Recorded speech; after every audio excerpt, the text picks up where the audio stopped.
Killer create vibes now.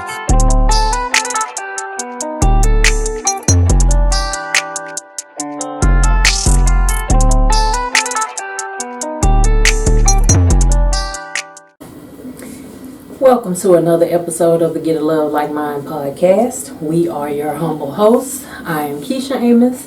This is my beautiful husband, Sam Amos. This is, I believe, episode 9. We're on episode 9, and we're so grateful for everyone that's been tuning in. I want to acknowledge that last week I was feeling a little disconnected from God, mostly feeling like he wasn't hearing me, like I was talking and he wasn't listening, even though I know it's not true. I got a message the day we were getting ready to film the podcast. I really had in my head that I was like, I'm just gonna end season 1. I feel like the podcasting is not going the way I want it to go, or the way I intended it to go. And I get a unlikely message from someone who, I guess the best way to describe her is I'm getting to know her. We're associates in something that we're participating in with our kids, and she sent me a beautiful message and said, now mind you, I hadn't even told my husband that I was considering ending the podcast. She said, please don't stop doing the podcast, because if no one else is getting anything out of it, I am. So I just want to send blessings to that woman's life. We appreciate everyone who takes the time to listen to the podcast, and we pray that God is using us to bring you guys closer to him.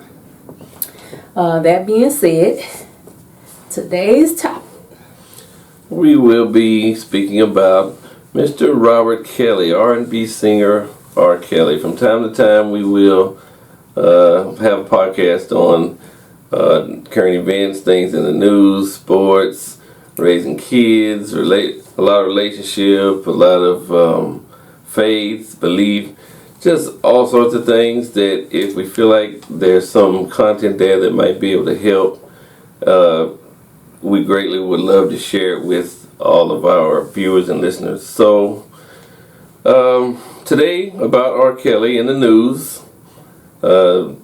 We're longtime fans of his music since we were much younger. A lot of times those songs get better with time. As you get older, you play them back. But bad situation. I mean, you hate to see it for anybody, whether it be R. Kelly or whoever. But we see that the courts found him guilty on all 9 charges, and we kind of felt like it was going down this road anyway. Like, he may have had his 3 strikes. That's the way it seems. Just when your name keeps coming up, and then sometimes they say where there's smoke, there's fire. Yeah, when you get around, so you may get around it once, you may get around it the second time, but by the time the third time comes up, everyone's looking back at time 1 and 2 now. Like, maybe we should have kind of inspected you a little closer way back then. So, it's unfortunate to see the way things transpired for him. And this is one of the first times for me that something of this nature happened to a music artist, and it was a little strange after listening to his music. Usually me, I can block out whatever's going on, and the music is the music. Well, that happened years ago when you made the music. So, if I was listening to it 20 years ago, what happened 2 weeks ago really doesn't affect that. But this time, for some reason, it was a little different. I don't know. It's odd. I feel the same way, and I too was one of those who could separate the artist from the music. A lot of artists they create moments in our lives. So, like I mentioned once before about a breakup that Mary J. Blige got me through. If I listen to Mary J. Blige right now today, it's going to take me back to that time. If I listen to I Believe I Can Fly, that was a lot of people's like graduation song, 5th grade graduation. The whole class sung the song. So, of course, you guys are going to remember that. For me, for my 5th grade graduation, it was Whitney Houston, I Believe the Children Are the Future. But, you know, she died from a drug overdose. I can't just say, oh, I'm not going to remember that time in my life because she chose this path. Which, of course, what she did and what he did are different, but kind of the same to me. Because I see it as an illness. I don't think anyone in their right mind would do the things that he has been found guilty of doing. I believe there's some sort of mental illness, some sort of trauma that he is trapped in. He say he trapped in the closet. Well, I think he's trapped in the trauma. Oh my goodness. But we can let's start back at the beginning. The beginning of the rumors, the first when we heard about him and Aaliyah. Of course, we didn't believe it. You know, you hear those type of things, but you don't believe it. You see the artists, they do interviews, people ask them about it, and they deny. We're best friends. They don't say they're dating or anything. They definitely don't say they're married. But you listen to the music, age ain't nothing but a number, and I don't think back then we were putting 2 and 2 together, but now we're like, oh, they was just putting it in our face.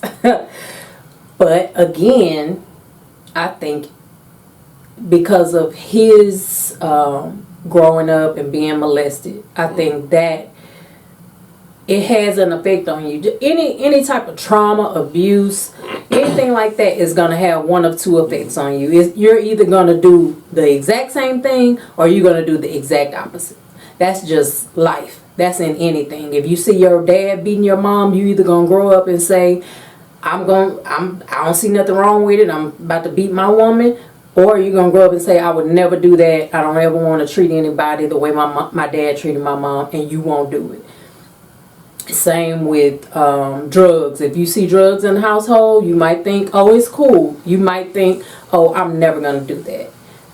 Sometimes with sexual abuse, you end up becoming a predator. You don't mean to, but because somebody that you love did it to you, you may not necessarily see that something is wrong with what you're doing.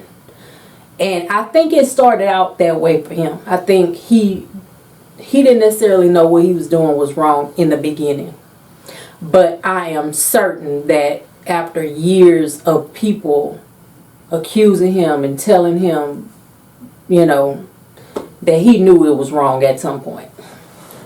Yeah, it's so unfortunate when you see someone that has that type of God-given talent. Oh, yeah.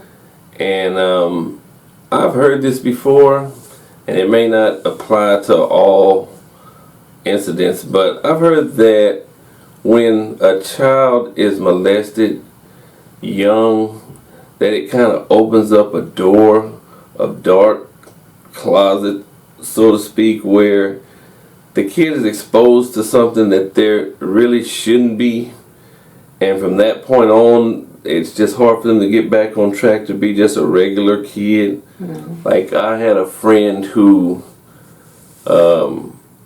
was incarcerated, and he wrote a book, and he said that he went and interviewed all the men in the prison, as many as they would allow him to. So he kind of did like a documentary in the jail. Mm-hmm. And almost every one of the men that were in there, that were either in there for something sexual or male prostitution and stuff like that, they had all been molested as a child, every single one of them. And there was a couple of them that said that they thought, like once they got into being male prostitutes, they thought that's what all men did. Mm-hmm. They thought that was just normal life. They didn't see anything wrong with it. But it started back when they were molested young. You know, we watched documentaries and series on Netflix where I don't remember who this guy was you watched not that long ago, where he was molested by, I believe, his granddad or his uncle or somebody, and then he died. The guy that molested, the older sibling that molested him, died. So he equated molesting with death. So once he would molest people, he would kill them. And he was stuffing them under his house until there was no more room under his house. Like, you don't know how, I mean, that sounds crazy to us. Mm-hmm. I mean, just it stuff. It don't sound that crazy to me. It's the trauma that, we talked about this a couple of weeks ago, the trauma that children go through when they're abused. Their brain does not develop the way a normal child brain should develop when they experience trauma, when they experience abuse. I can give my own testimony. I was sexually abused. I want to say I was about 4 or 5 because I know my parents were still married. But I did not remember it. Over the years when I actually became sexually active because I wanted to, I would have flashes, and I would flashes of memory, and I was like, I don't understand why I'm seeing this. And then as time went on, it's like more of the memory came back, but it had probably happened like 20 years prior. I just didn't remember it. It was like, as a child, my brain or my mind or whatever tried to protect me, so it blocked it out. And I didn't remember it until later, but at that point, I realized how much it had affected me, how much it had affected my relationships with men, how I interacted with men, being afraid to tell guys no. You know, like, even a guy I didn't really like, if he asked me for my number, I'd be like, okay. Like, I felt like I had to do it. And that all stemmed from things that happened to me when I was a child. So, I mean, I'm not giving R. Kelly a pass. Well, I think the big thing about him is that he did the things he did. And I'm one of those people, now that as I got older, instead of just throwing people away when they do something wrong, or you've seen them do something wrong, or you know it's not right, it's always a question to me of like, now I wonder how this person got like that, you know? And it's intriguing to me. I always want to know what happened to this person that they ended up going down this road. And so that's kind of how I feel about R. Kelly. Like, I'm like, you can't give him a pass. It was wrong. It's just a bad story, and it happened. We can't take it back. But you look at, like, okay, the guy got molested by his sister, and then all these demons and stuff was inside of him, and he couldn't channel them or filter them or get rid of them. So he lived his life with them, right? Kind of taking over his brain or doing whatever it did to him in a way that he enjoyed it, you know, and there was a lot of things wrong that he would do. So where he doesn't get the pass is by saying, okay, you had countless opportunities to stop, to change, to do right, to do better, to ask for help, something. But instead, you decided to ride it out. We watched Surviving R. Kelly, the documentary, and I would assume probably not all of the stuff we saw on there was true. I mean, you know how the media is. Right. Maybe most of it was. We'll give them that much. But 100%, that's kind of, I don't believe that. I'm not going to say it wasn't true. What I'm going to say is it wasn't all that bad to me. Like, let me clarify, because I don't want nobody going off on me. If you was 36 years old when you met R. Kelly, whatever he did to you, that's between you and R. Kelly. Like, if the teenagers that talked, I believe everything they said. I believe what happened to the older women. But I also believe you were not that big of a victim if you in your 30s to be, like, I don't think those women's stories should have overshadowed the young women's stories. Like, he didn't rape them. He didn't kidnap them, as far as I know. They wanted to go with him because he was R. Kelly. Hell, if I probably would have met him at a concert, I probably would have wanted to go with him too, because he was R. Kelly. But I don't think he did things that were illegal to them. I don't know. The victims that testified in the trial that he was found guilty of, I don't know their ages when whatever happened to them, when the crimes happened. I just know my sympathy went to the young women, not necessarily the older ones. The older ones, I'm not gonna say they were lying. I just don't think they were. Their stories were as intense as the younger girls. Yeah, and like you say, a lot of those women, young and old, have to be kind of responsible for some of that, maybe even if it's just a small percentage of it, because you knew who he was. He wasn't like he was a stranger off the street, that's going out abducting people. Now, some of them, they were around during the Aaliyah time. I don't think they knew who he was. But after that sex tape came out with him peeing on the girl, even though people didn't want to, well, let's put it this way. The courts didn't find him guilty of anything from that. You knew that was him on that tape. Like, he tried to say it was his brother. Him and his brother don't look that much alike that we would have thought that was his brother. Like, that was him on that tape. So at that point, it's kind of like, do I trust him? He say that wasn't him. The courts didn't find him guilty, so I'm just gonna roll with it. I don't agree that they have to take, the young girls have to take responsibility. I don't agree with that, because from the documentary, it sounded like he would pick girls that were not sharp. Like, he picked girls that were easily manipulated. Even the older ones. He picked the ones that were easily manipulated. So, I don't say they have to share, the young girls anyway, I don't think they have to share some of the responsibility for what he did. Because, let me just throw this in. When you are molested, and this is not necessarily my personal experience, but when I worked for Children's Protective Services, that's all I did was sex abuse. Sometimes the victim enjoys what's happening to them. That does not mean that it's right.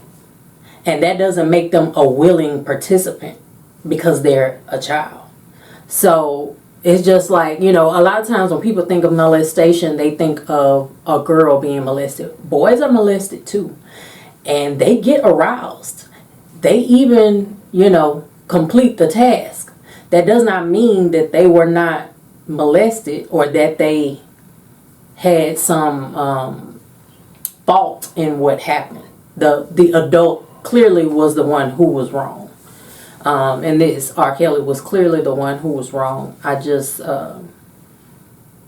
sometimes it feels good to him. You can't help what the body, like you said, opening that dark place. Like, once you have sex for the first time or aroused in that way for the first time, it's hard to just say, okay, I'm never gonna do that again, or I don't like that when it feels good.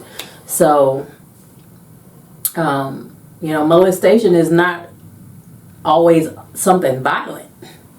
Those people, they like coach the children into trusting them and loving them, and then bad things happen and the kids don't think it's bad.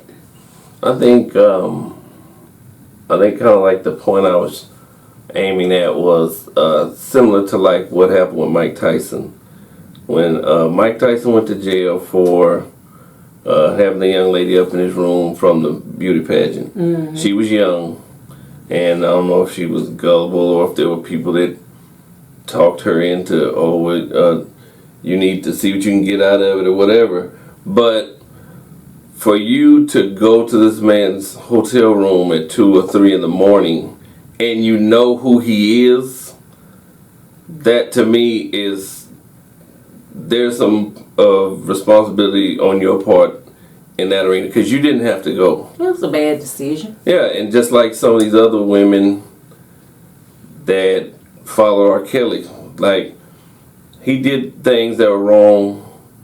His intentions probably were wrong from the beginning. Mm-hmm. Like, he was in this space of his, and he's just gonna ride it out until, you know, the roof falls in. Like, I got off once already.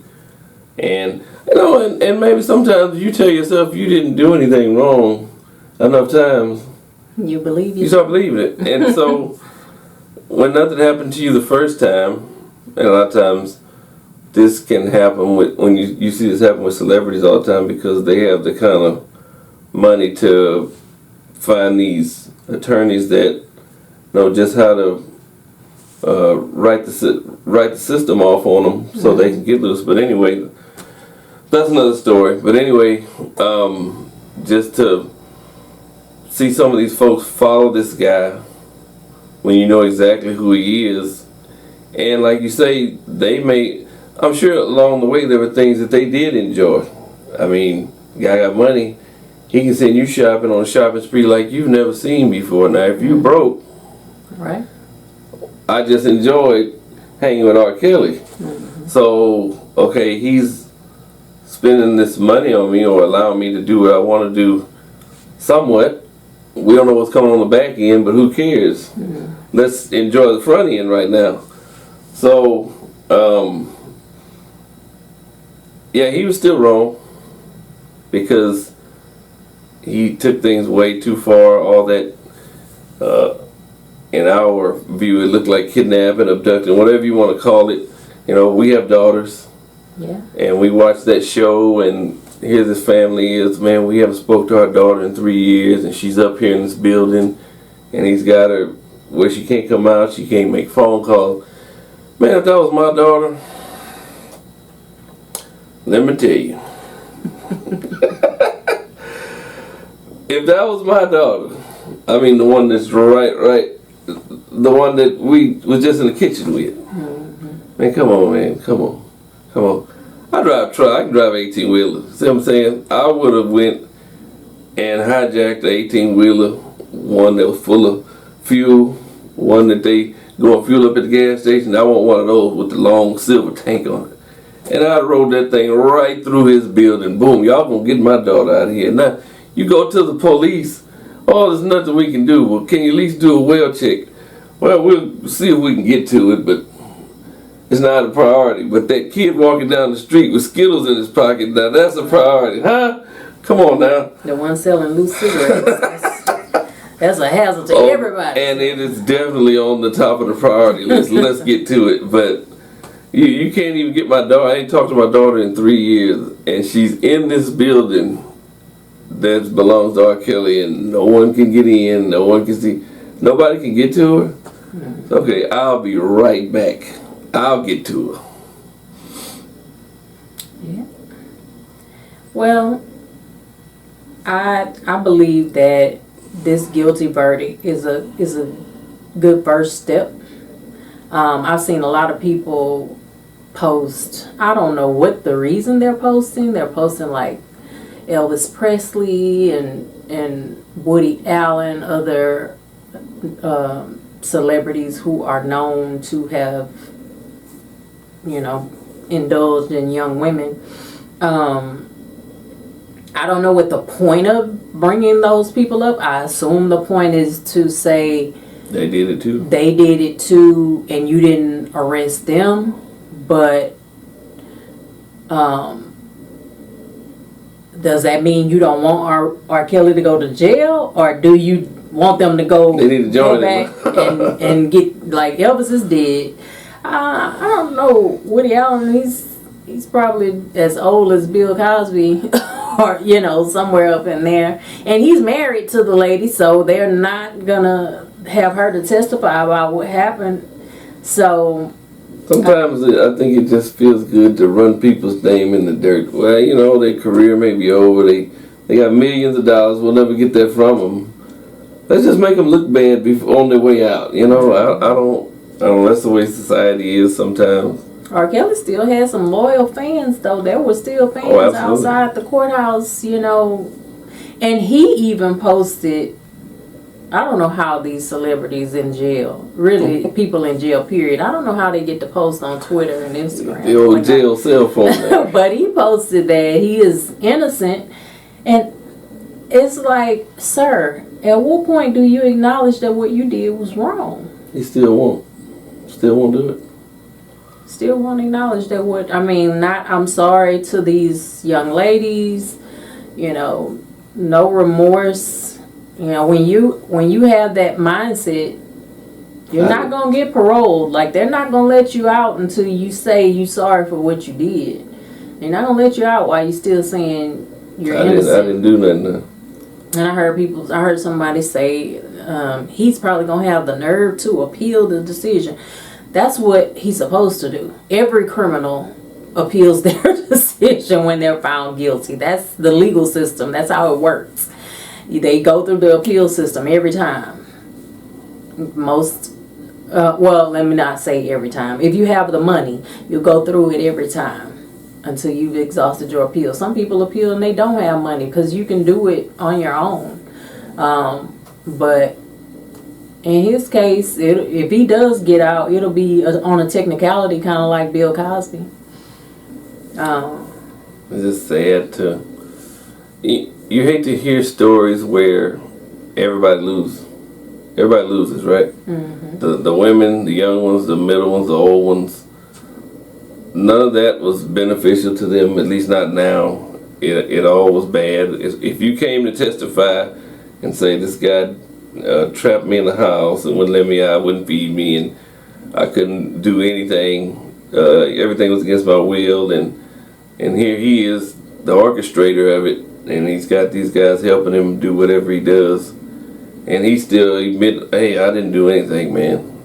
This was all, they just making this stuff up. And we had the interview where he stood up hollering and yelling like, what do you want from me? Oh my goodness, you did all that, but you were still wrong. Yeah. And so it just turned out to be a bad story with nothing good comes out of it. And it's just unfortunate. I know he had a lot of loyal fans. I still have a lot of his music. Probably don't listen to it as much as you would have if none of this personal stuff, like you say, back in the day it was always so much easier to separate the artist from their personal life. Whatever they were doing stuff wrong, and you'd always see. Yeah, because there was no social media, so you weren't inundated with their personal life. Their personal life was a mystery. That's how the R. Kelly and Aaliyah thing stayed under the radar. Because if it was during social media days, they would have had their whole marriage license plastered on every blog that you could see, and it would have come out a long time ago. But because of social media, you can see all of that stuff now. But back then, there was no... Artists were mysterious. Like, some of them, you didn't know if they had kids. You didn't know if they were married.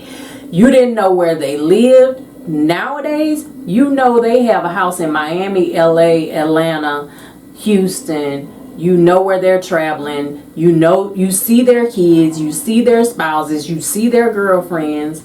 Like, it's a lot different now than it was back then. And back then, the only thing you knew about them is like if they had a DWI and they wrecked a car or something, and it made the news. It made the news. Right, yeah. And back then, you could You knew it was true if you saw it on the news. The news is not like that anymore. The news will post what's on social media. So yeah, it's a lot different now. But at this time there has been no sentencing. I don't know when the date for sentencing is going to be. Probably a month or so after the verdict. But what type of time you think he's gonna get? Well, I've read, of course, on social media, they're saying decades. So probably if they give him 10 years per offense, which it was 9 found guilty on 9 counts. It's again. Nobody wins here. It's gonna be ugly, and I feel bad for him, not just because he's going to jail, but because you had all this going for you, and you could have changed your life and did the right thing. Yeah, you could have did the right thing, and so now all that you did that was great as far as your career, now it's so tarnished. You're like.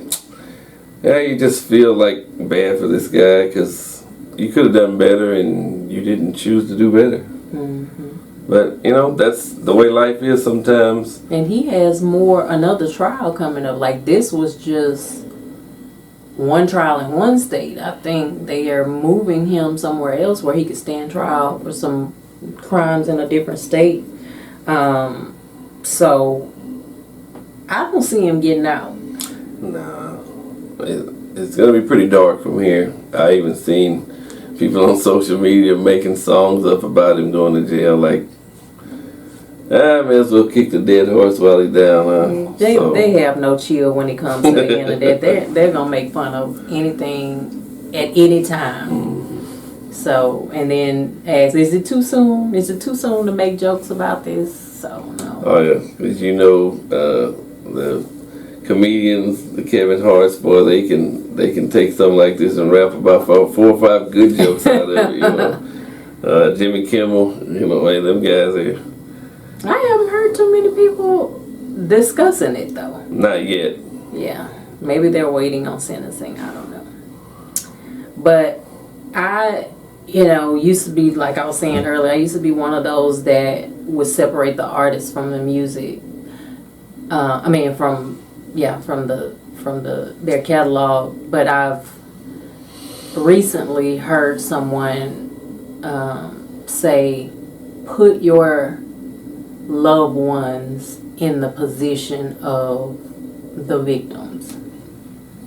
So you were talking about our daughters.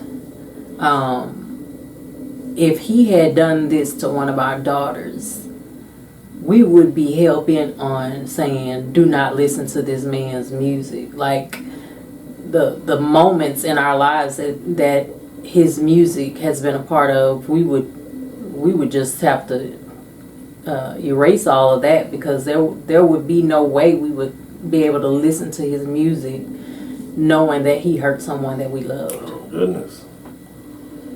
So I see where people are coming from when they say they're not, listening to him anymore. I don't go out of my way to look for his music. But, in the past, if it came on, I didn't get outraged like, oh no, turn this off, So there are a few radio stations and some on satellite radio that just pulled his music all together. So, and that was before.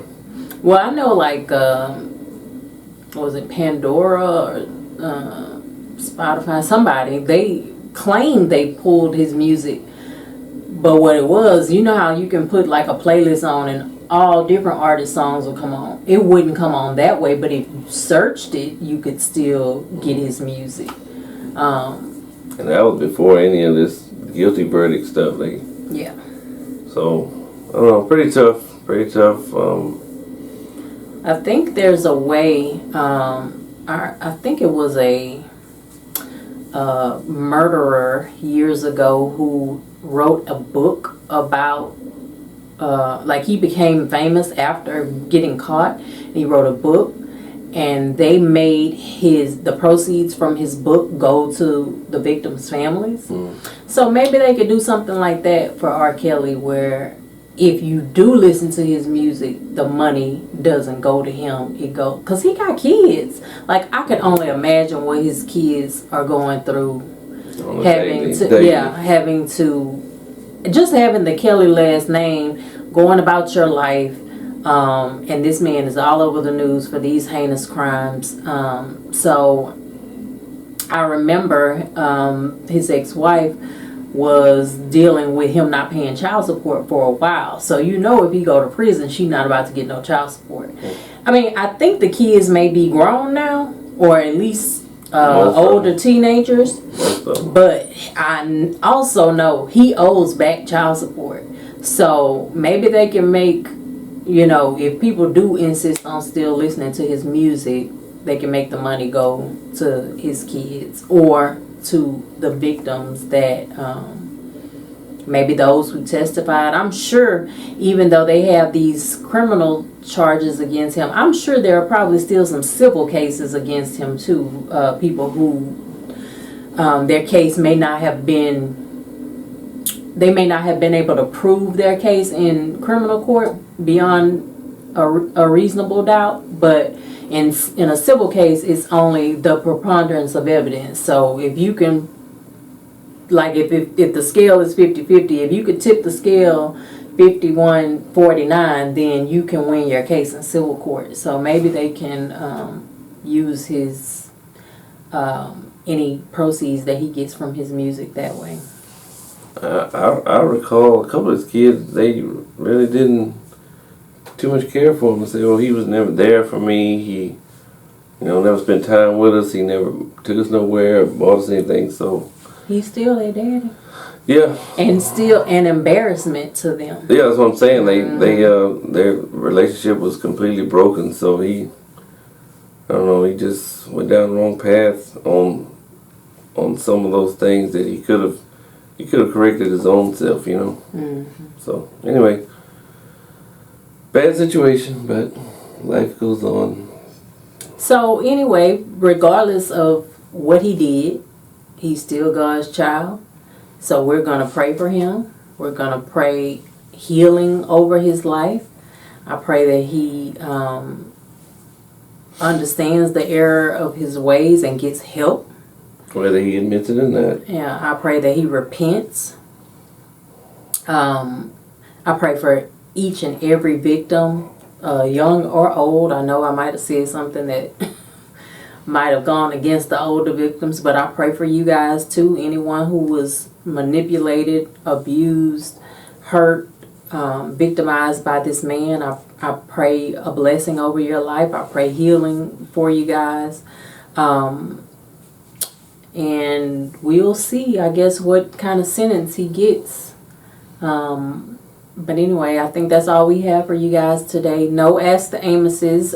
But if you would like your question read, feel free to send us an email to getalovelikeminepodcast@gmail.com. Put in the subject line Ask the Amoses so we can find it easily. And if you guys are watching this on YouTube, really wherever you're watching this, please be sure to subscribe so that you get notifications when we post things.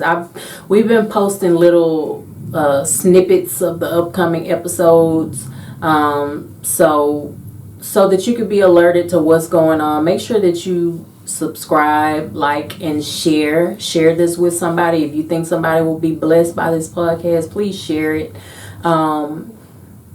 Again, thank you to those who are listening, and we will see you guys next Sunday.